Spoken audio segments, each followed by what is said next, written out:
Hello everybody, for today's lesson I will be showing you a beginner-friendly way to comp over the jazz standard Autumn Leaves. Let's get right into it.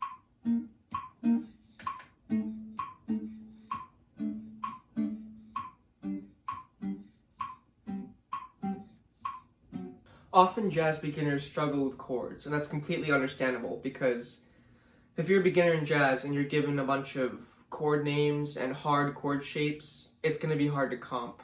So in this video, I'm going to provide a solution, which is two-note voicings, which contain the guide tones of each chord, which are the third and seventh.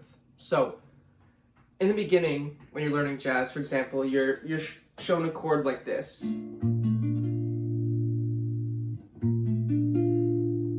So this is a B flat major 7. And it's not that too hard to play, but if you're a beginner, why not just play this instead? So, what I'm doing here is I'm just playing these two notes. So the notes in this voicing are B flat, A, D, and F. The third and seventh of that chord is the A and the D. And the reason this is important is because the third and sevenths are the notes that describe the function of the chord, or what the chord is.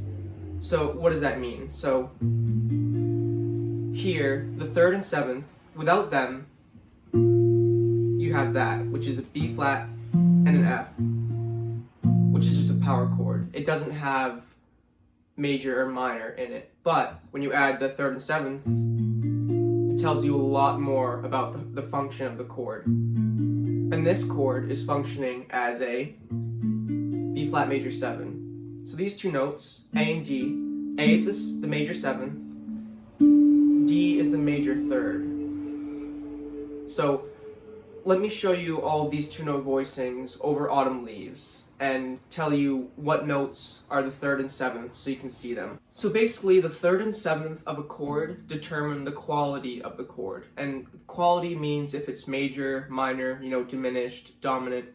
So in Autumn Leaves, first chord, C minor 7. Most beginners are shown this voicing, which is 8, 0, or not 0, X, 8, X, 8, 8, 8, X.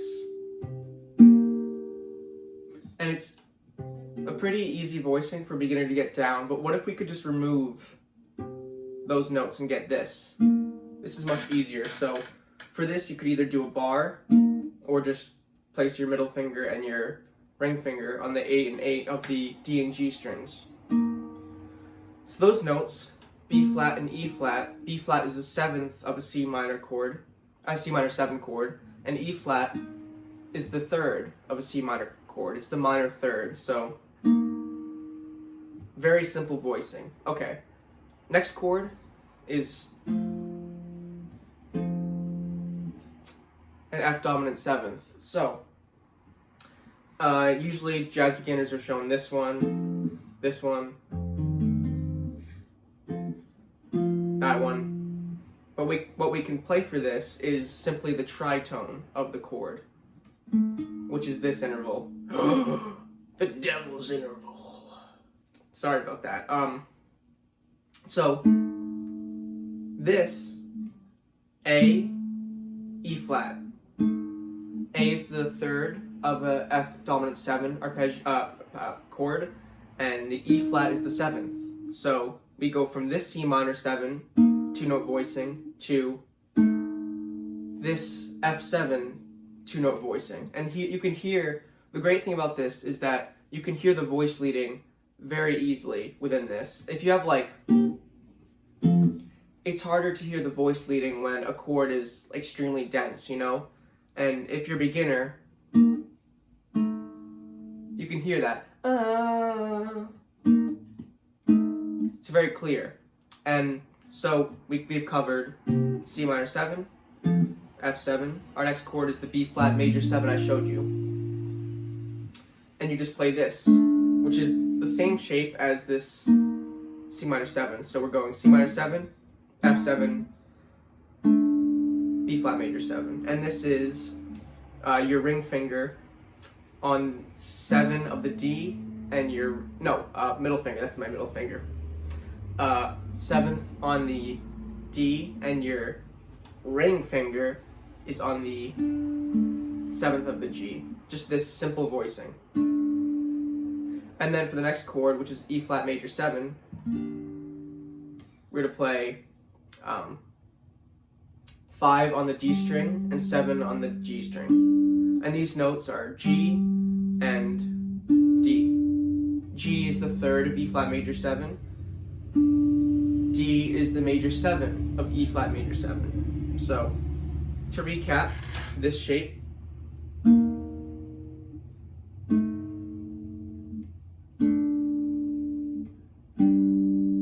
then after that we have again a similar shape, the exact same shape as the C minor 7, B flat major 7. This is the A minor 7 flat 5, so that's the shape you're shown in the beginning. What I suggest, just play that.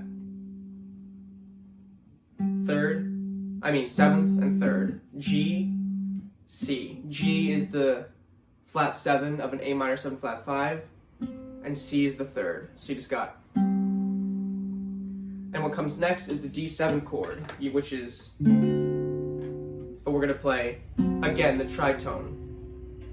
And it's the same exact movement as over here, back in the C minor 7 to F7 part. So we're just doing the same thing, but taking this A minor 7 flat 5, D7, and then we're going home to the G minor 6 chord. And here, I'd usually play this. This little 2-note voicing, again, has the tritone in it. And for the G minor 6, I'm playing E and B flat. And the reason I'm not playing a flat 7, I'm playing a natural 6 instead of the flat 7, is because this note is much spicier than that one, and it's derived from the melodic minor scale. And I know I just lost you right there, so I'm just gonna keep going. So the next step after that is to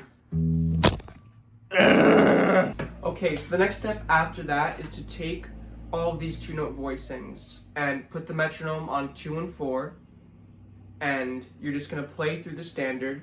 I didn't cover the other parts of the standard.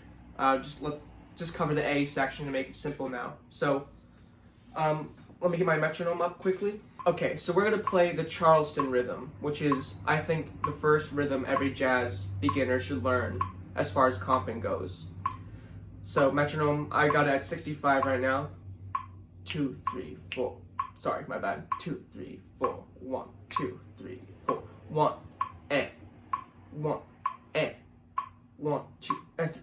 So the Charleston is placed on the 1 and the and of 2. So let me demonstrate with the 2-note voicings what it would sound like comping over Autumn Leaves.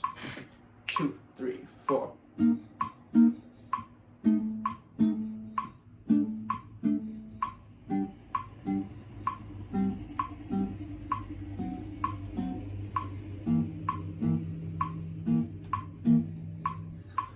After that, what's fun about these 2-note voicings is that there's only 2 inversions of them, instead of, a C minor 7th full voicing that has a million inversions.